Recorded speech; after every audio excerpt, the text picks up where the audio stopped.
ऐसा कई बार होता है कि हम सामने वाले की बातों को नहीं समझना चाहते और अपने ही भावनाओं के अनुसार उन्हें गलत मान लेते हैं और ऐसे ही हमारे रिश्ते टूट जाते हैं।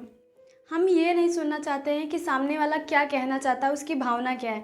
बस हम अपनी भावनाओं को गलत विचारों में व्यक्त कर लेते हैं और वहीं से रिश्ता तोड़ लेते हैं।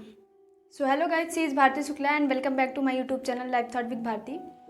आज के इस वीडियो में एक न्यू मोटिवेशन स्टोरी बताने जा रही हूँ कि रिश्ते कैसे टूटते हैं। एक बार की बात है, एक माँ ने अपनी बेटी का स्वभाव समझने के लिए, उसे परखने के लिए कि वास्तव में उसकी बेटी का स्वभाव है कैसा, वो अपनी बेटी के पास गई। माँ ने देखा कि उसकी बेटी ने 2 सेब लिए थे अपने हाथों में। माँ उसके पास गई और बेटी से कहा कि बेटा 1 सेब हमें देना। बेटी ने कोई जवाब नहीं दिया, उसने माँ की तरफ देखा तक नहीं। इतने में माँ सोचने लगी कि मैंने ऐसे तो संस्कार अपने बेटी को नहीं दिया था। उसने सोचा, जब माँ ने ये चीज़ देखा कि मेरे कहने के बावजूद भी मेरी बेटी पे कोई फ़र्क नहीं पड़ रहा है, मेरी बातों को वो सुन नहीं रही है, माँ ने सोचा कि मेरी बेटी को ऐसी भावनाएं कैसे आ सकती हैं। मैंने तो ऐसे संस्कार उसे कभी दिए ही नहीं हैं। इसका मतलब है कि मेरी बेटी में मिल के या फिर उसके अंदर सद्भावनाओं की, विचारों की भावनाएं नहीं रहती हैं उसके अंदर।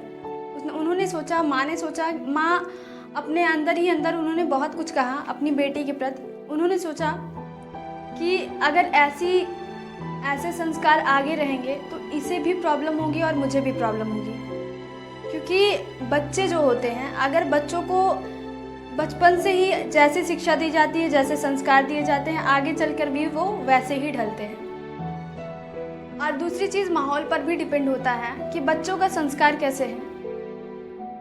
तो इतने में जब माँ वापस जाने लगी रूम से, तो बेटी पीछे मुड़कर बुलाई, माँ यहाँ आइए।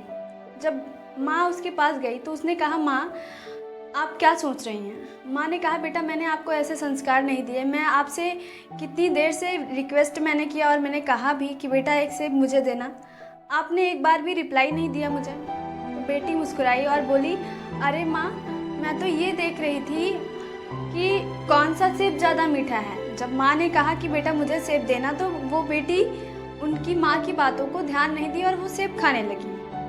तो इतना देखकर उनकी माँ ने अंदाज़ा लगाया कि मेरी बेटी में मिल बांट के खाने की भावनाएं बिल्कुल नहीं हैं और ना ही अच्छे संस्कार हैं। तो माँ थोड़ा दुखी हुई इस टाइम पे। लेकिन जब बेटी ने अपने विचारों को व्यक्त किया, बेटी ने कहा कि अरे माँ, मैं ये देख रही थी कि कौन सा सेब मीठा है, वो मैं आपको दे रही थी कि जो सेब मीठा होगा वो मैं आपको दे दूँ और जो सेब नहीं मीठा उसको मैं खा लूँ।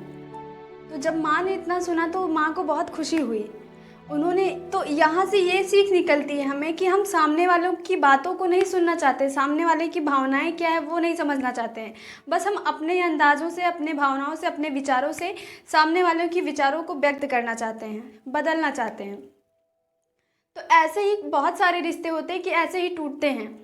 मान लीजिए वो पेरेंट्स हो या फिर हस्बैंड वाइफ का रिलेशन हो या फिर बहन भाई का, ऐसे बहुत सारे रिलेशंस होते हैं, फ्रेंड ही चाहे क्यों ना हो। तो जब हम सामने वाले की बातों को नहीं सुनना चाहते हैं, जबकि सामने वाला कहना कुछ और चाहता है और हम समझते कुछ और हैं, तो इसलिए माँ ने सोचा कि अब मैं अपनी बच्ची के बारे में कितना गलत सोच रही थी, जबकि मेरी बच्ची की भावनाएं कितनी अच्छी हैं।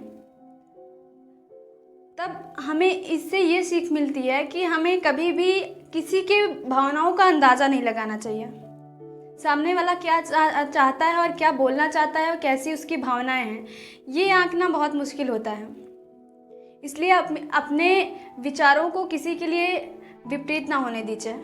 अगर आपको अच्छे से रहना है, अपने रिश्तों को अच्छे से बनाना है, तो सबसे पहले सामने वाला क्या चाहता है और क्या कहना चाहता है, उसकी भावनाएं क्या है, उसको समझना ज़रूरी होता है।